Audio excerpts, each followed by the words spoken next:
Sustai, my name is Rosette, and I am an entry-level doctoral occupational therapy student studying at Creighton University in Omaha, Nebraska. I am currently finishing up my professional rotation in Cambodia, where I focused on diabetes care. I have been working under the Cambodia Diabetes Association at 5 different clinics throughout Cambodia. The clinics were in Siem Reap, Mongkobore, Phnom Penh, Kampong Cham, and Krache. Coming from the United States to the developing world of Cambodia is very different. I had one classmate with me for the journey, which I was very thankful for. At first, it was, as people like to call it, culture shock. After being there for over 3 months, you start getting used to it. I would like to share with you some of the barriers that I have experienced while working internationally on my professional rotation while being immersed in a culture different from my own. I first arrived near the end of August from Malaysia, which was my soft introduction into Asia set up by my mentor. My classmate Maria and I arrived in Siem Reap, home of Angkor Wat, and a high tourist area because of it. Before I started meeting with doctors and health professionals at the diabetes clinic and another NGO that was there, I realized that most of the people spoke English. It did not take me too long to realize that the people who spoke English really had to because of their line of work, whether it was a vendor or a tuk-tuk driver, for example.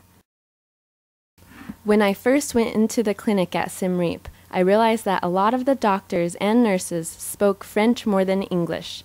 These doctors were the ones who I spoke through when interacting with the patients. So the first and biggest barrier that I had while volunteering abroad was the language barrier. Within the barrier of communicating, there was many different levels. First, there was just not being able to communicate directly with the patients, which, to me, definitely brings forth an automatic distance in the therapist-client relationship. Second, the questions that I had went through another person, either the doctor or the interpreter. There is one question that I was able to ask at one clinic for sure, but had difficulty explaining at the other clinics to the doctors who were translating for me. This question was, "Why do you think you got diabetes?"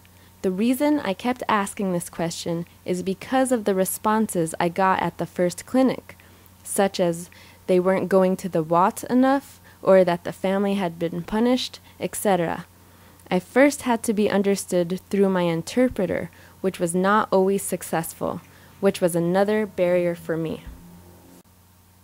The interpreter would translate a variety of different questions from me. Occupational therapy is a profession that is non-linear in the sense that we aim to view people for their uniqueness. Therefore, we do not treat all diabetes patients the same, and different questions were asked all the time, with of course the basic ones, such as where they lived, how they feel, etc. Nearly 3 months at working at these clinics, and I had only one patient that I could speak to directly because he spoke English. The second clinic I went to go visit was in Mongkobore, a rural area compared to Siem Reap, with hardly any foreigners at all. I had friends that I made here that wanted to learn English, which was very nice because we would go back and forth and learn some of each other's language. Here I learned more about their culture by being able to partake in different activities, such as going to a pagoda with some friends and other things like that. I learned that it is not appropriate to be able to go into a patient's room or touch somebody, especially from the opposite sex, without them knowing fully what you are doing as a sign of respect. It's hard walking by a room full of patients and not be able to go in there and talk to people to see if you can help in any way. We had an interpreter here at this hospital, but he was only available really for 2 hours out of 2 weeks, because of prior engagements he had to tend to. Patience is very important while studying abroad. I think when I return home, if I play charades, I will be a lot better than what I used to be. The other few clinics I went to, the same barriers existed. Everybody has different barriers that are built from what they know, their beliefs, and how they've lived. I think that the language barrier would be similar for everybody, but many barriers are unique to the individual, especially when going somewhere that is very different than what you are used to. I had a few barriers that were unique to me. First, I think that my choice to go on to the other side of the world for almost 4 months was quite a big step to take. I didn't know I would be the spotlight for many of the things I did. This was something that was hard for me to get used to, adjusting to being the different one that everybody stared at. I eventually got used to it, but it took some time.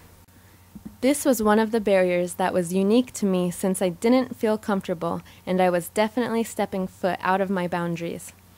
For occupational therapists looking into doing a rotation or work abroad in Cambodia, I would recommend either hiring a translator that can be with you continuously, or if you are in the bigger city, you can take some Khmer classes to learn the basics.